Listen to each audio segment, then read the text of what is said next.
No Shaka Smart, no problem for VCU. They take care of business against Oregon State, 75-67. Kerry Chow alongside Eamonn Brennan. VCU led by Jaquan Lewis, solid line, 21 points, 8 assists, 7 boards. What'd you like from what you saw today? Well, I thought VCU was pretty methodical in the way they took apart Oregon State on the offensive end in the second half. As Will Wade said immediately after the game, they just put Jaquan Lewis and Mo Alley Cox in a side pick and roll action almost every time down the floor. Run a little stuff before or a little stuff after if it didn't work out, but more often than not, they either got Lewis going at the rim or getting an open shot, or they got Cox in space without much help defense from the Beavers. And I think part of that comes from Oregon State's Trey Tinkle not being available for the game.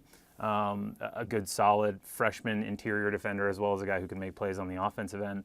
But VCU is, if you got to know VCU during the Shaka Smart era, they are still that. Mm-hmm. Will Wade was an assistant at VCU under Shaka Smart, went to Chattanooga 2 years ago, basically installed what Shaka was doing at VCU, redubbed it chaos instead of havoc.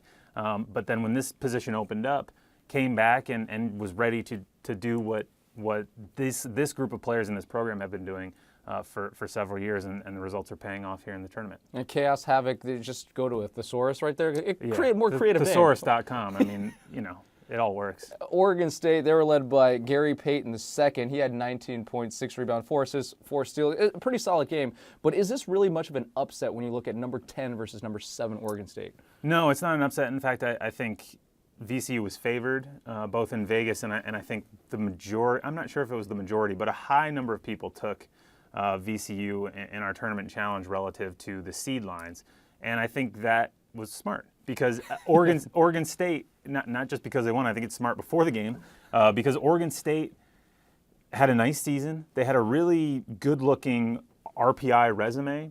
Mm-hmm. They played a tough non-conference schedule. They didn't win many of those games, but they played a tough schedule. And so looking at them on the page, plus Gary Payton, a very good player, Trey Tinkle, a solid all-around team. But if you look at their per-possession performance in Pac-12 play, they were outscored on average in 18 Pac-12 games, which is not something that bodes particularly well for your actual quality of play, right? Like your resume can say one thing and your play on the court can say another. And even at full strength, Oregon State probably wasn't a better team than VCU anyway. Without Tinkle, it was always going to be an uphill battle. The Rams advance in the West region. He's Eamonn Brennan. I'm Kerry Chow. Thanks for watching.